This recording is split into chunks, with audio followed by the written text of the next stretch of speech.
Um, Thank you again, everyone, for joining us. The October Policy Speaker Series, we have Naomi Swickard. She is coming from France, and she is the Director of Land-Based Frameworks for the nonprofit organization VCS. They are the ones who have the verified carbon standard program. She's going to be presenting on leveraging standards for greater impact, the need for measurable outcomes to drive incentives. I'm going to leave you with Naomi, and if you have any questions, we can leave it for the end of the presentation. Okay? Sure.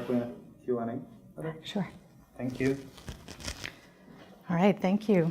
And thank you very much for the invitation. It's great to be here. I think I'm going to try to keep this relatively short because I think actually there's some really interesting conversations that we could have in terms of several problems that we're grappling with right now as an organization and new standards that we're developing that would really benefit from your input and the insights that all of you have in what you're working on. So hopefully we can have some chance for dialogue a bit at the end. So just to give a bit of a brief overview first for any of you who don't know who the VCS is. We are a nonprofit organization founded in 2007 and incorporated in the United States in 2009. Headquartered here in DC area. We also have staff in Peru, and I'm based in France, but outside of Geneva, Switzerland. We really, as a primary focus, develop, manage, and evolve standards frameworks that aim to improve sustainability, social, environmental, economic sustainability around the world.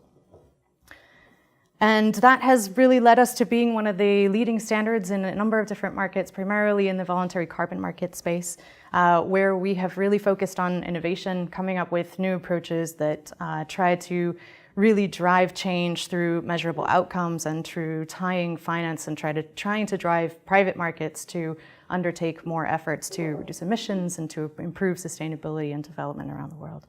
So we manage the VCS standard as our flagship program, as well as the climate, community, and biodiversity standards, which layer on top of carbon. And I'm going to go into a little bit more detail about both of those programs. We are also an offset project registry for California, for the California compliance market, and have developed another new program called the Initiative for Climate Action Transparency. This one is really looking to try to provide guidance to governments to be able to better quantify their GHG and sustainable development impacts of government programs and policy. That was ongoing in terms of development of a set of guidance, as well as piloting and, really using that guidance and applying it in about 20, 25 different countries. I'm not going to focus too much on those latter two today, but I will also talk about a couple of new standards that we have under development. So I'll cover the VCS CCB and two new frameworks, the SD Vista, the Sustainable Development Verified Impact Standard, and the Landscape Standard. And then talk a little bit about trying to put those in the context of where we're at in terms of carbon markets, as well as where things are at on sustainability and trying to drive more finance to those efforts, and where that leaves us, finally, in terms of our key data and monitoring challenges that we're seeing from all these different frameworks and where we work. To start with, on the carbon side, so we work on certifying and verifying credibility of GHG emission reductions at a project scale and at a jurisdictional level, as well as with CCB under the social and environmental impact side. On the carbon side, that really focuses on ensuring that projects are additional. They are additional to what would otherwise be done without carbon finance. That we have robust measurement and monitoring and verification, registration around that to ensure the credibility of those offsets. In the land use side, on agriculture and forestry, two key areas that we work on and all of our methodologies address is the idea of leakage and permanence. So the idea that if you're stopping deforestation in one place, for example, that it's not just moving somewhere else, and the risk that you may have reversals through fire or other events like that that undermine carbon that has previously been stored and issued. That's all part of the verified carbon standard. On the CCB side, the focus is really on poverty alleviation and sustainable development, and includes biodiversity, watershed protection, and climate change adaptation. The CCB side is really focused on the ensuring that carbon projects have net positive benefits on all of these different factors in the communities and the places where they work. So the standard itself sits at the middle, but we are more than that as an organization, and it operates as more than that. Around that, you have a registry system, independent auditing, and accounting methodologies that together really make up the credibility and stand behind the offsets that are produced by our program. On the CCB side, again, it's really focused on climate change, improving the well-being of communities, and conserving biodiversity. And those can be applied to any kind of land use carbon project. They are typically attached to carbon offset programs, part of the requirements, and can be based anywhere in the world. So beyond that, we're working on 2 new programs, and this is where I really want to go into a bit more detail of what we're working on. The first is called the Sustainable Development Verified Impact Standard, or SD-VISTA. The idea of SD-VISTA is to go beyond just saying like a project has net positive benefits, to actually be able to quantify the contribution of those projects to the Sustainable Development Goals. That relates really to making sure that there are benefits to disadvantaged communities, that you're improving ecological sustainability, and that these projects are viable. Out of that, projects will be able to define their own claims. So what is it that they're actually improving on related to sustainable development, but have that then verified to ensure that those are actually being achieved. And they may, in certain cases, be able to actually produce an asset out of that. So much like we see in the carbon space with carbon offsets, you may be able to produce something like a health impact credit or a water quality credit that might be tradable. This would be attached to climate benefits as a starting point. The idea for SD-VISTA is over time it may actually work for any kind of project on the ground, but we're really starting in the climate space and sort of in addition to what's happening on a climate benefit side. That would still allow climate benefits to be looked at in a number of different ways, either a fairly streamlined approach with CCB, climate claims. It could be built into the same project that is producing VCUs, the credit which is issued under VCS, or another type of GHG credit. So the real value of SD-VISTA is to create a global standard that can demonstrate how ecosystem conservation measures can deliver significant and measurable sustainable development benefits, and really to try to connect those benefits to outcomes, and those outcomes to donors, investors, credit buyers, and other shareholders. The other standard that we have in development, so the SD-VISTA is really focused on a project level. The landscape standard is meant to focus more on a whole landscape level, really trying to scale up. So one of the problems that we see right now in terms of certification and sustainability is that almost all of these efforts are being undertaken on a site scale. So you have farm-based certification, you have certifications that are aimed at mining or infrastructure, but they're really only looking at the impact directly on the land where that particular activity is happening, which doesn't allow you to really measure or understand even what the cumulative impact is of those different efforts across a whole landscape scale. So when we're trying to do things like improve on deforestation or biodiversity or water quality and management, you can't actually address those issues on a site-by-site scale. We know that very well. But without being able to actually measure the progress at a landscape level, we're not able to tie that certification and make sure that something that looks good on paper at a site level isn't actually contributing to a larger problem on the landscape level. So that's where we really started with the landscape standard, really trying to say, how do we start looking at core factors of sustainability at a broader level, and then try again to be able to tie that to incentives and finance. So a big part of this is going to be about aligning the incentives and finance on the ground, trying to bring stakeholders together to be able to agree on a common set of outcomes that are desired in that landscape, and then ensure that there's a means to actually measure progress towards sustainability. So at its heart, the landscape standard is a framework for assessing and demonstrating progress on environmental, social, and economic sustainability in these landscapes, that really tries to bring those objectives of different stakeholders together and standardize a set of environmental and social indicators that can measure that progress over time. It'll also have a platform for then reporting on those impacts that we see in the landscapes. So the potential indicators that we're looking at, and this is probably a broader set than we'll end up with in the landscape standard. We know we'll be covering the main dimensions of sustainability. The specific metrics are really under development, and we're beginning a number of pilots to really work on the ground to try to understand what the potential is for measuring these things at scale. And this is obviously an interesting challenge and one that I'd be very interested to talk to all of you about. So we look at things like land conversion or biodiversity. Deforestation, pretty well covered at this point in terms of the ability to monitor that at scale. But when we start looking at things like biodiversity or water or soils, particularly because what we really want to know is that these landscapes are going to be able to continue producing over time. We're trying to link again to finance. So if we think about the kinds of commitments that are being made right now, you see companies committing to things like zero deforestation or, at a national level to the bond challenge and restoration. And they really don't honestly know how to make sure they're making good on those commitments. It's incredible and it's great that companies are making these commitments, but they can't actually measure their progress right now. So this is really meant to be something that can serve that need, especially when we're looking at some of these dynamics that play out at scale and need to be addressed at scale. But we're really challenged on some of the specifics to ensure that this is something that can actually be measured efficiently at scale. I'll come back to this in a little bit. So to put this a little bit into context, where are we at right now with carbon markets and sustainability, and how do our standards fit in? On the carbon side, we see two really interesting developments. The first is emerging markets. And if any of you have followed the carbon offset space, you'll know that things started very strong, kind of collapsed with the financial crisis and the lack of a global commitment before we got to the Paris Agreement.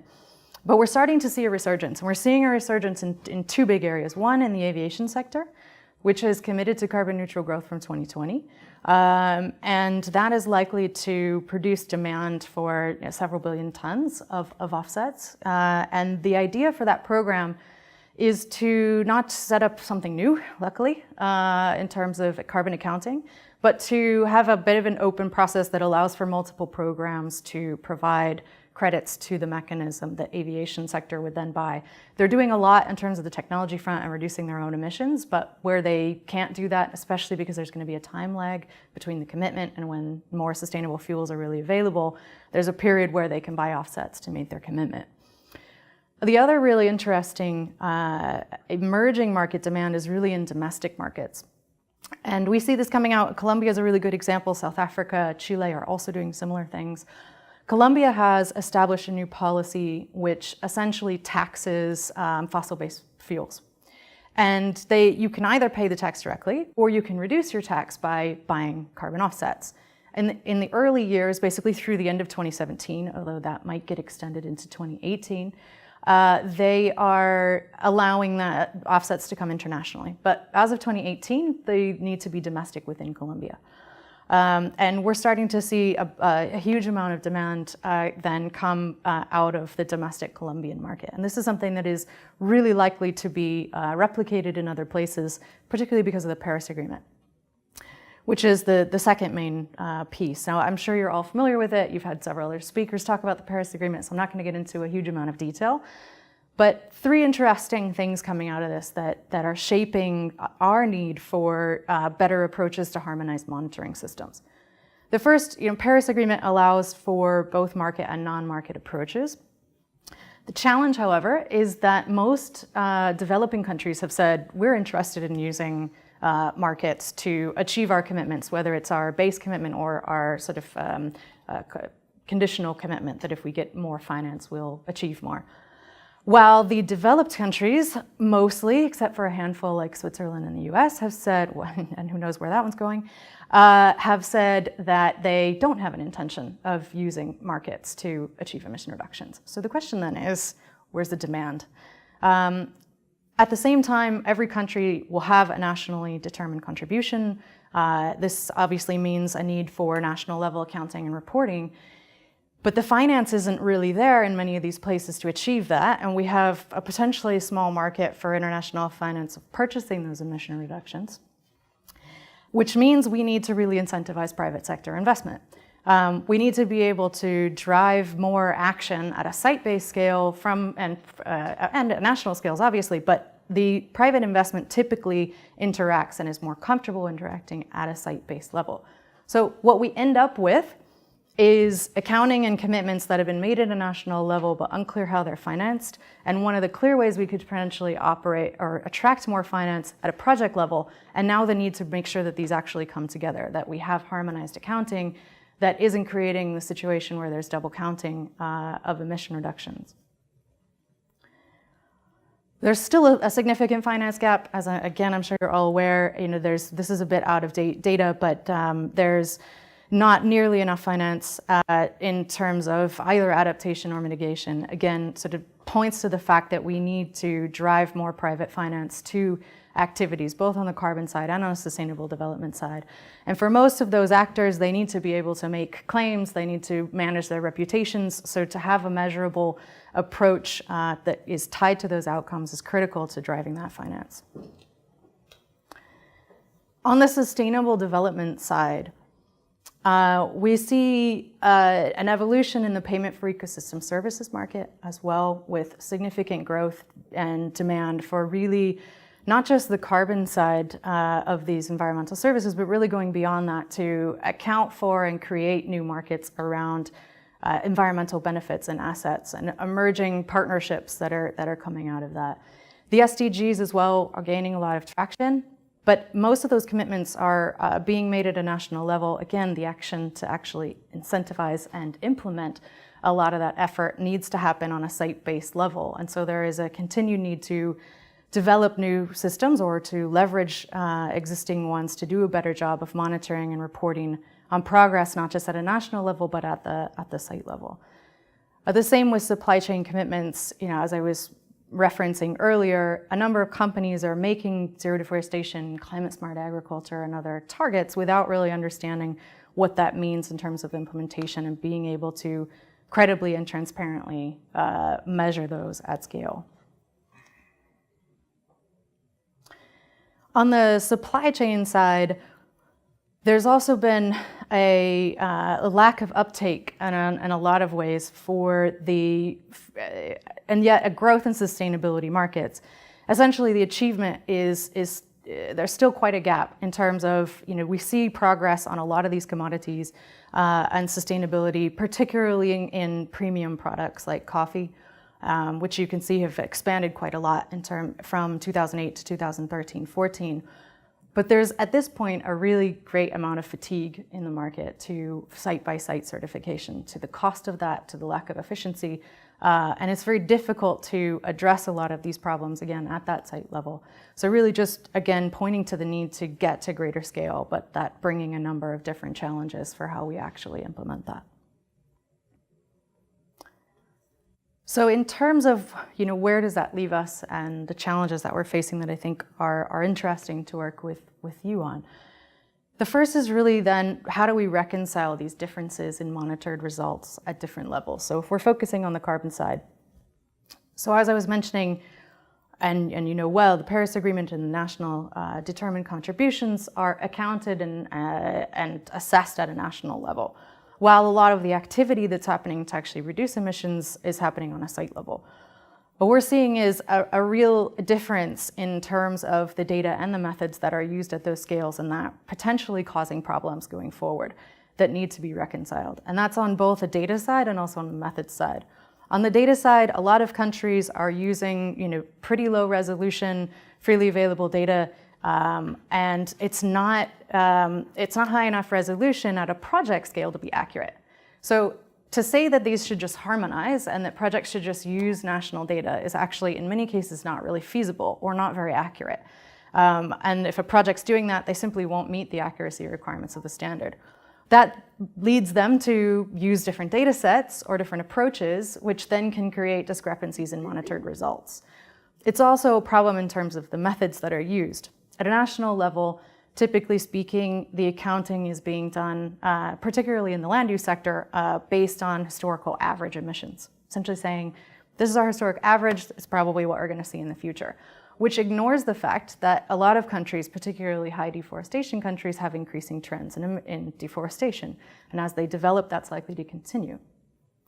So it's really been a policy decision to use a historic average instead of something which is a more accurate prediction of what the likely deforestation is in the future, which is exactly what is done on a project scale. Projects look at a business as usual scenario. Typically that means selecting a reference area somewhere else in the country, which is similar in terms of the dynamics of deforestation and the pressures on the ground.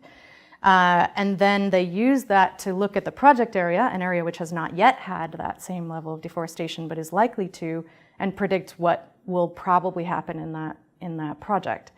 So those two methods are obviously quite different, and the idea that bringing them together means you can just carve out a project from the national emissions doesn't quite add up. And we're seeing some troubles in certain places where it's adding up to too much. And likely that's because the national level accounting done at a historic average emission rate is simply held lower than reality. There's other issues that we're looking at to make sure that it's not a problem with methodologies, but it really looks like the real issue is these difference in approaches. So how do we bring those together? So this is one of the big things that we're looking at. And we have promoted and developed a framework called the Jurisdictional and Nested Red Requirements, or JNR, which was really meant to be a method for having this, what we call nesting, or the ability to bring different levels of carbon accounting together to make sure that they're harmonized at a national level. The challenge is that relied on a much more technical approach to actually doing a prediction at the national level or at a subnational level of what the likely emissions trajectory is in the country, which would align more easily with what's happening on a project scale. In fact, it might even do modeled assessment of where that deforestation was likely to occur, so that at a project level, you simply had to draw the boundary and you would have a consistent baseline. Unfortunately, that's not where the world has gone, and national approaches are done in a different manner. So we face a lot of challenges now in terms of how we make that nesting happen. And what we're starting to see is that really emerge sort of both technical and negotiated approaches. A negotiated approach with the government simply saying, here's what we recognize that is consistent with our accounting. This is what we're recognized for international trading post-2020, and the rest we still need to figure out. So a number of challenges there that we're working on. The other thing in terms of these different scales is really looking at supply chain accounting and land-based accounting. So again, if we're talking about companies that are making commitments to reducing emissions in their supply chain, they're looking vertically while we're accounting across land, and again needing to make sure that we don't create a scenario that discrepant results creates a problem of double counting. So some interesting challenges that we're looking at there as well. Completely different area where we think there's some interesting things that we could pull from some of what you're doing is on permanence monitoring.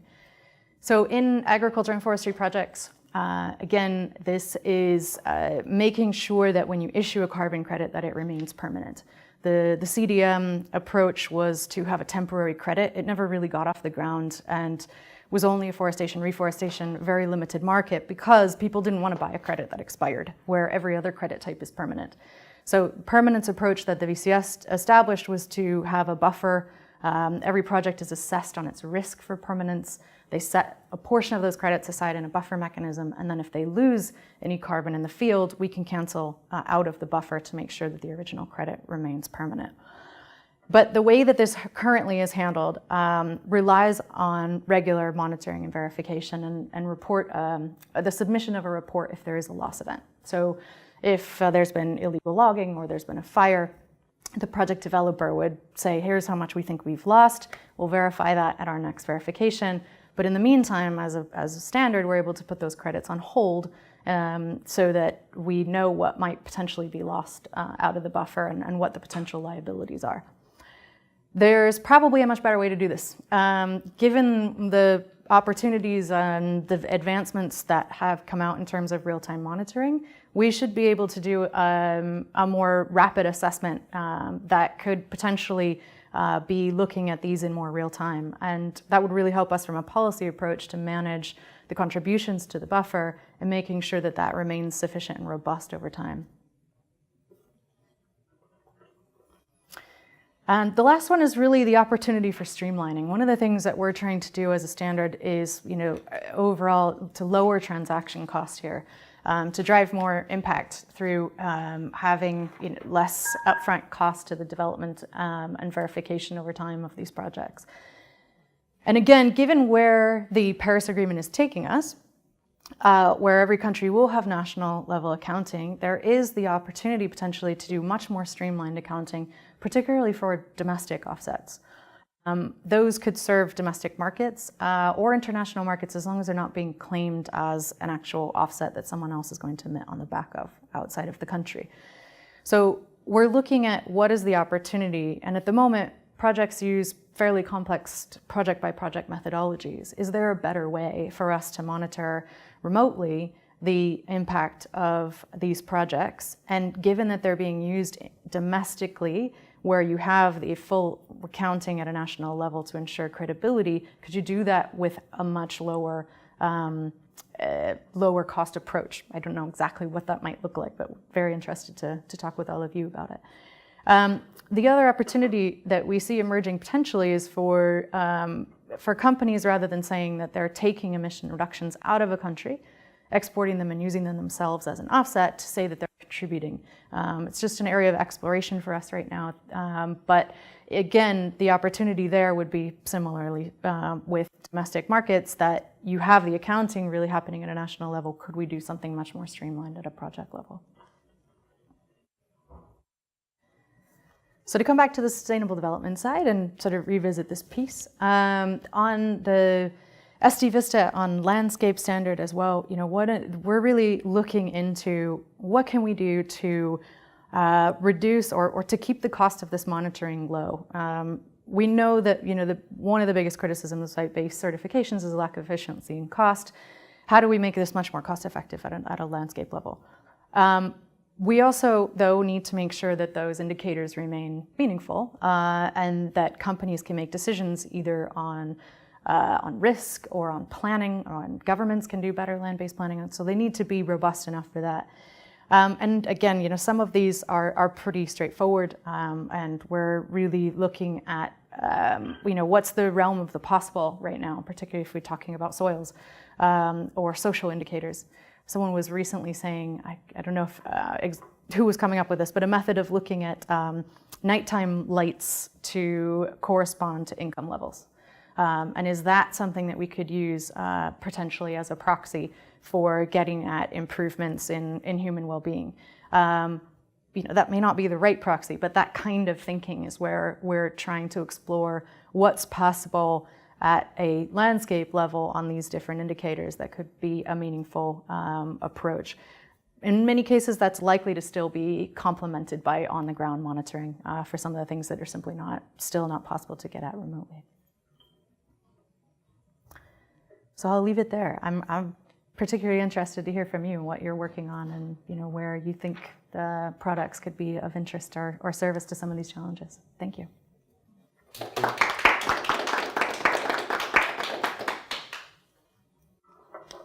Any questions or first clarification?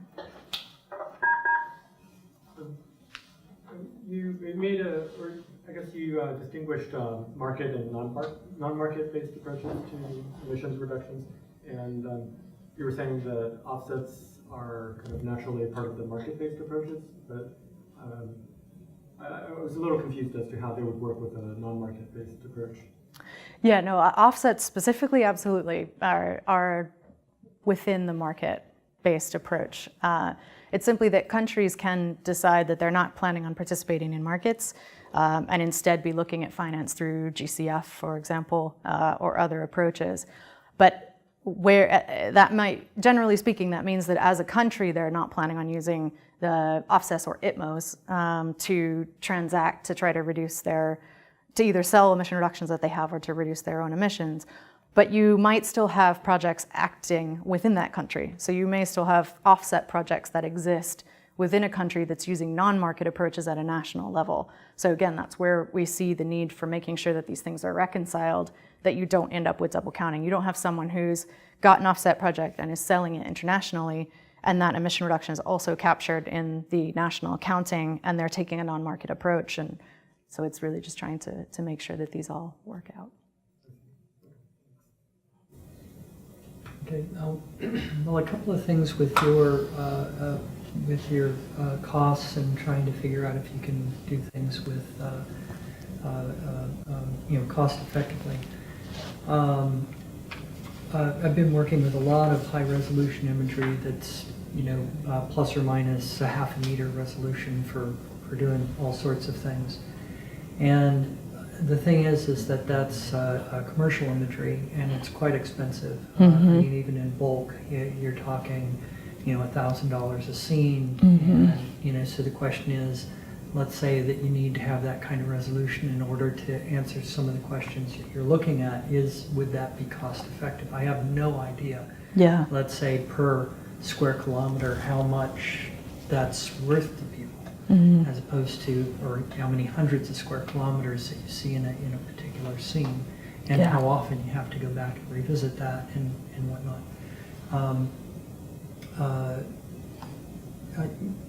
So I mean that's kind of I guess a comment or a question. I don't know. It's like I don't even know how to assess that properly. Yeah, it's something that we're still trying to grapple with as well. Like what's possible and what's feasible are definitely two probably different questions.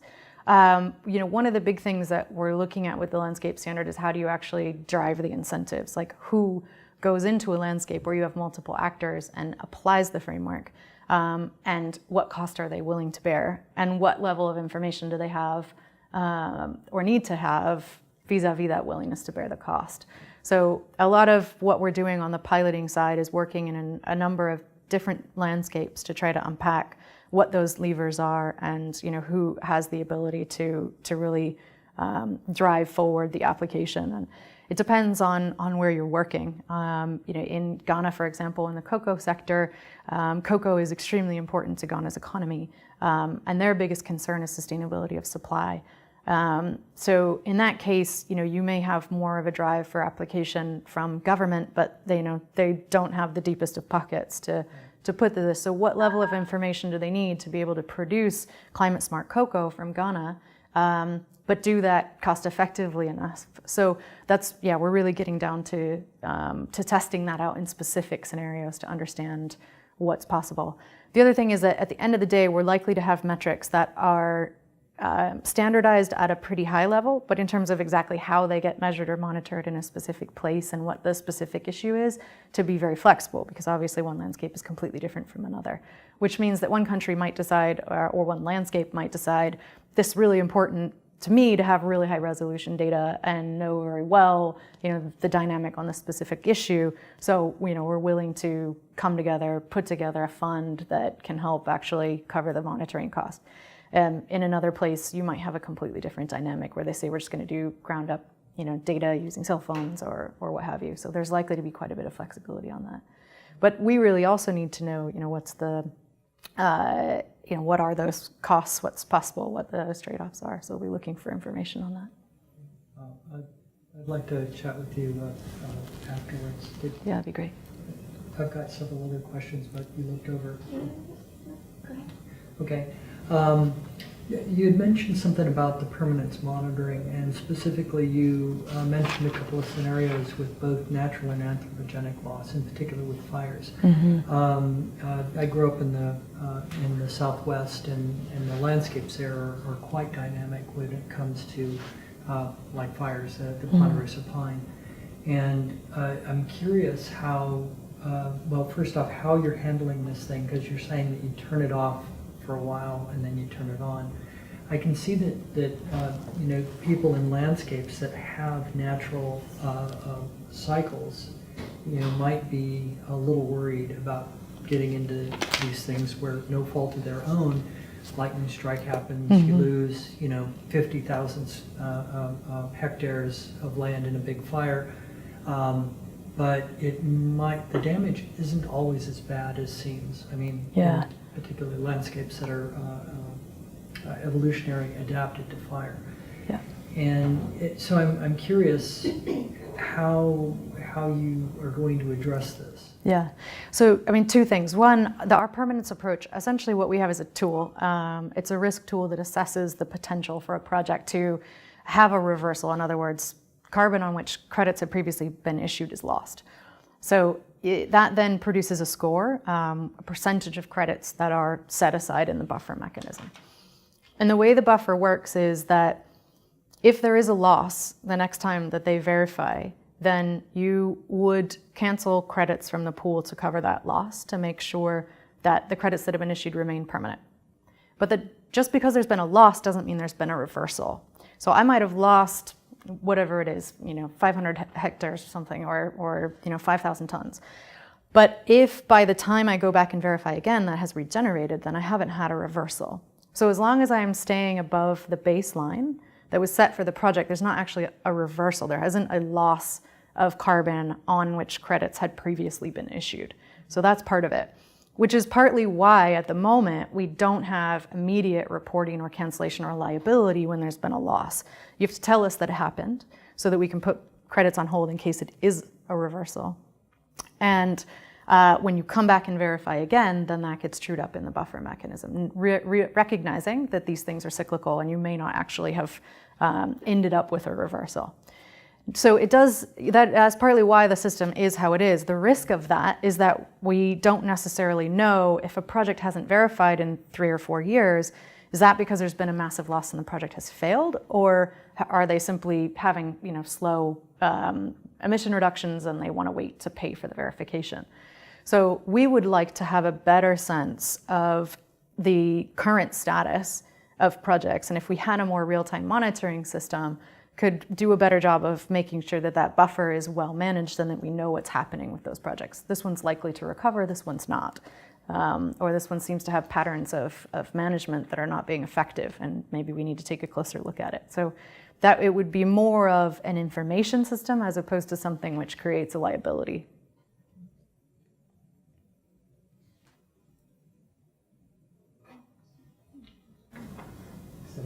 Any other questions? Well, if no one else does, I have one more. Sure, go ahead. Sorry. You're welcome. Okay, you spoke about soils and things, and I'm actually connected up very tangentially with some folks that are doing experiments, field experiments with biochar and soil amendments in Colombia, actually, and elsewhere. But so I'm curious if you have anything set up for, let's say, projects like this where they're sequestering carbon through different processes that's actually, helping the soil health and things like this. So it's not just about, protecting the forest, which I think is great, or planting new forests, which I think is great, but even managing the farms and using, let's call it avant-garde processes to actually help soil health and sustain their own their own thing. Do you have any mechanisms for that? There were several methodologies started related to biochar amendments, and they've run into challenges related to monitoring the content in soils over time. I don't know the technical details offhand of what those challenges were, but I work more on the sustainable development side right now, so I don't believe that a biochar method has actually made it through the process, but it certainly could. There's just been challenges to making sure that it's done effectively and that you can monitor over time the retention of carbon in the soil. Yeah. Any questions from the phone? Very quiet today. It's Monday. Is it Is it usually on Monday? Yeah, Okay. this is one. I was actually wondering, Naomi, if, as far as the Sustainable Development Goals, I know that some of them, I believe the indicators have not yet quite been developed for all the countries. Yeah. Is that something that you're contributing to with your work as far as?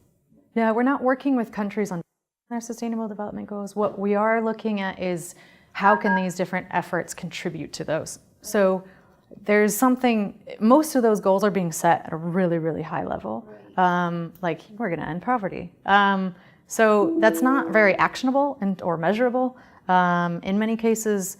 And so the question is, how do you actually measure that at a project level, that a project is contributing to those sustainable development goals in some way? So SD Vista, for example, is really trying to say, what is it that we're measuring? How do we define those indicators at a project scale that are appropriate to that level of action, but can at least talk about the broad contribution to what's happening at a national level towards the national goals.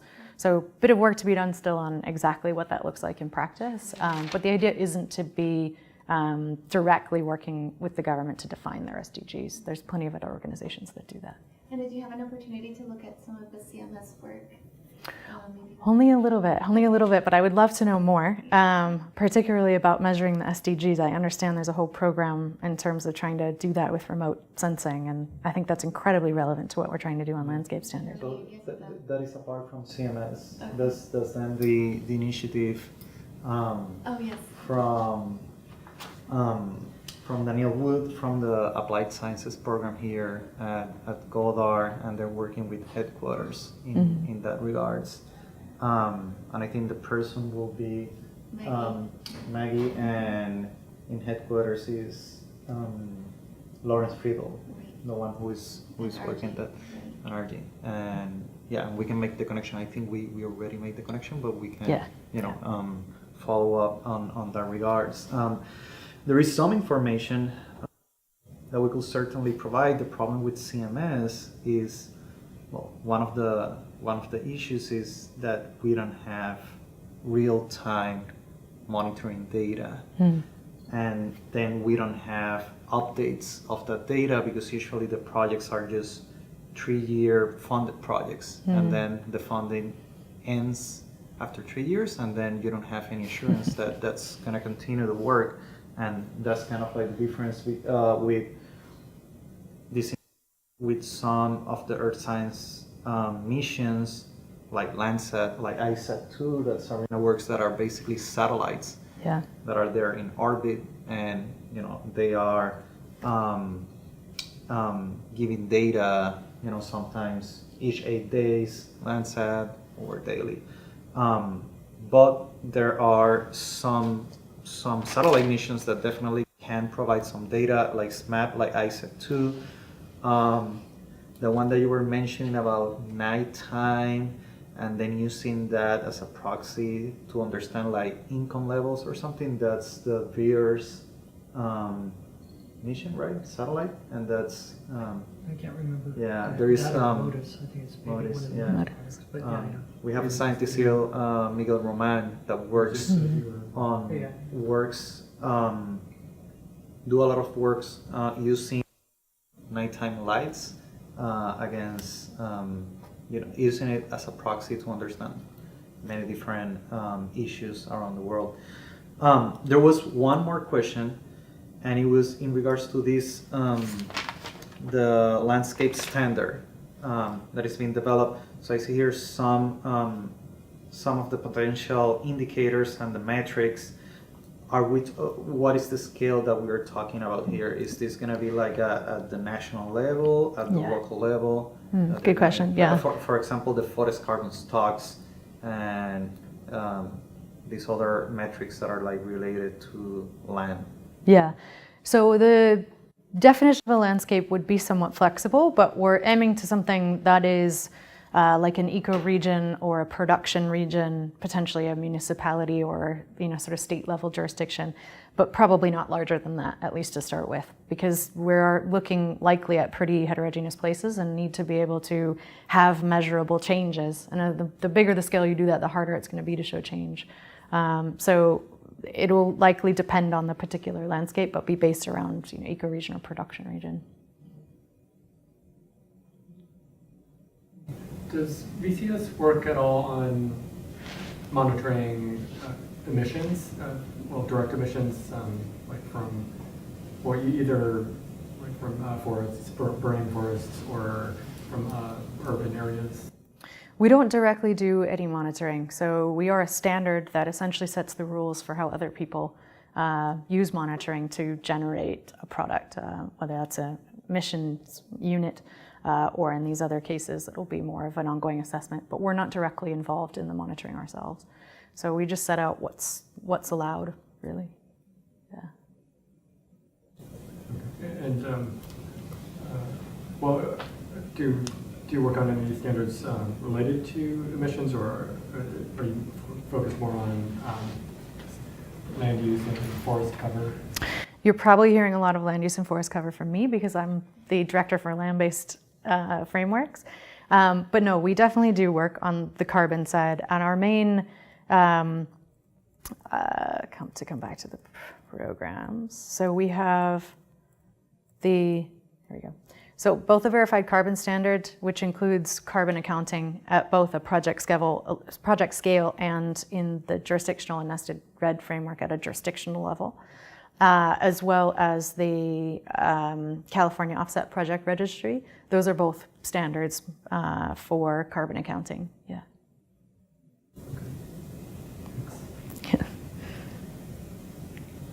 What's the difference or similarity between the project level standard and the landscape standard? Does the landscape standard need to at least meet the project level standard at all? No. So they're completely different initiatives largely. Are you talking about on the carbon side though, the project and jurisdictional? Okay, so yes, there is a relationship. The JNR, particularly, that one is specific to RED. And so if you have carbon projects within a jurisdiction that has a RED program, then that's where that standard would apply. And it's really about trying to bring those levels together. So when I was talking about the challenges in terms of scale, that's where we really get into how those are coming together and the challenges that we're seeing in terms of coming together. So how we reconcile the emission reductions that are happening at a project scale with the accounting that's happening at a subnational or national level. So that framework is meant to try to provide a means to resolve that, and it works from a technical perspective.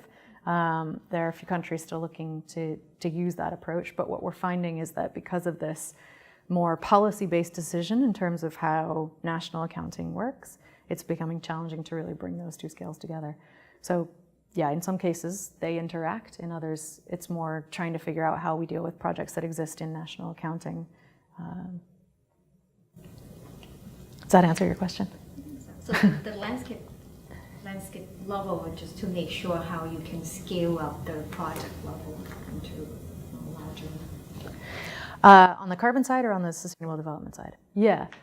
On the carbon side, the intention with that was really to try to provide a framework for carbon accounting that jurisdictions could use to access markets. So it was designed to be something that was rigorous enough for market transactions or offsetting.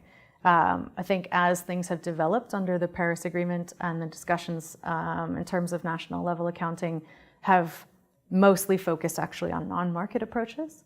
So that has had an impact in terms of how countries are actually doing their accounting, because they weren't doing it to create something that was rigorous enough to be traded. It was being done for, policy and to take account of what's the word that they always use, their current competencies and ability, which makes sense, of course. But that has meant that the resulting reference levels that have been developed are done in such a way to meet the UNFCCC requirements, but were not at all designed to function in a market. And you see that even under the GCF, the Green Climate Fund is saying, these approaches make sense from the perspective of what's been asked of the countries right now, but in order to actually pay for results, we need something which is more comparable across countries. And so may have some additional requirements in order to make results-based payments because of that discrepancy. So the JNR, what we developed was really try to help provide methods for countries that did want to have market transactions to be able to do that in a way that was meant for market mechanisms. I have to check something. I received an email from Luciana. Thank you, Luciana. She works with WRI. She sends an email because basically she says that I cannot write a comment on the chat window, so I have to check on that. This may be why you're missing comments from the online public. Would you be willing to share the presenter's contact details? So I'll be sharing that, and her work with DCS is very relevant to the themes addressed by the Global Restoration Initiative at the World Resources Institute, and a priority topic for Initiative 20 by 20. Yeah, great. She works with. So I'll be sending her your details. Yeah, thank you, that's great. Luciana. Yeah, thank you, Luciana. We work with a number of partners on all of these approaches, and with the landscape standard as well, with a range of partners, but looking to explore other collaborations. So it'd be really interesting to speak with you at WRI. Thanks. Some time back, I got to participate with a couple of UN working groups, one on water accounting, starting at the national level, and another with an assessment of tools for ecosystems accounting. Have you worked with those, either of those groups at the UN to get an idea of their standards and best practices for accounting? Yeah, there's a bunch of different approaches looking at these individual things at a much deeper level. What we're really trying to do is kind of bring that together into a cohesive whole, but we'll be putting an advisory group into place where we invite people like that and groups like that to participate so that we can try to really draw on the knowledge that's already been generated. I'm familiar with that one, but we'll be digging into it a lot more as we go forward. Well, I guess the only other thing I was going to throw out is do you know about the Next View license? No. Okay. It's a bit complicated, and I'm not sure I fully understand it, but the United States government has purchased a lot of high-resolution imagery, and it can be used for official projects, so that would have to be an official sanctioned, funded NASA project. But there are other projects I know that have gotten access to a very large collection of satellite imagery and also historic imagery. This might be a way to do baselines or going back, and in fact this is part of what I'm working with the tree and shrub ID, is that going back with many tens of thousands or 100,000 or million images. I don't actually know what the final count will be, and then using that to look at time series of areas where I know that there's been efforts to regreen Africa, the Great Green Wall, and parts of the Bond Challenge. There might be some connections there that NASA could help with, but the problem is that these licenses and negotiations are under review soon, and it's hard to say whether that will continue, but it might be able to help you generate baseline data from areas of interest. Yeah, that's really interesting. I think it could be really useful. One of the things we're trying to do is provide some additional tools that can look at trends that'll help in a number of ways in terms of assessing risk or doing better planning. But the idea is to have something which is repeatable over time and that you'll be able to show progress. So the challenge with information like that has quite a bit of restriction around use, is that it makes replication really difficult. So it could be really useful to do in some test landscapes, basically showing what's possible where you have the data. It doesn't answer the question of how you continue to get the data and pay for it, but it would be potentially really interesting just in terms of how it works and how the system comes together. So it'd be interesting to explore. Well, one of the things that I played around with a little bit is looking at scaling up. You can get a camera for about $200 that's literally the size of the first joint of my thumb that will shoot a 12 megapixel NDVI-like image. You fly that on a drone, and even with the current restrictions at 400 feet or so, you're looking at centimeter scale data. So there are tools and techniques for scaling this up to actually do comparisons with the satellite imagery and things. So even though using some of this expensive satellite imagery, is it may or may not be sustainable. There may be ways of sidestepping the financial issue with doing cross-validation of sensors in different products, like particularly with drones. And drones are down to the point where a few $1,000 investment and you can put up an entire kit. Whether or not you can fly it in the country is a whole other business. But, Yeah, for sure. yeah. So, Thank Thank you, Naomi. We No, have thank to leave. you. There is another meeting. Thank you, everyone who is on the phone, and we'll be uploading the slides and the recording into the CMS website. Thank you. Thanks again. Yeah, thank you. I enjoyed it.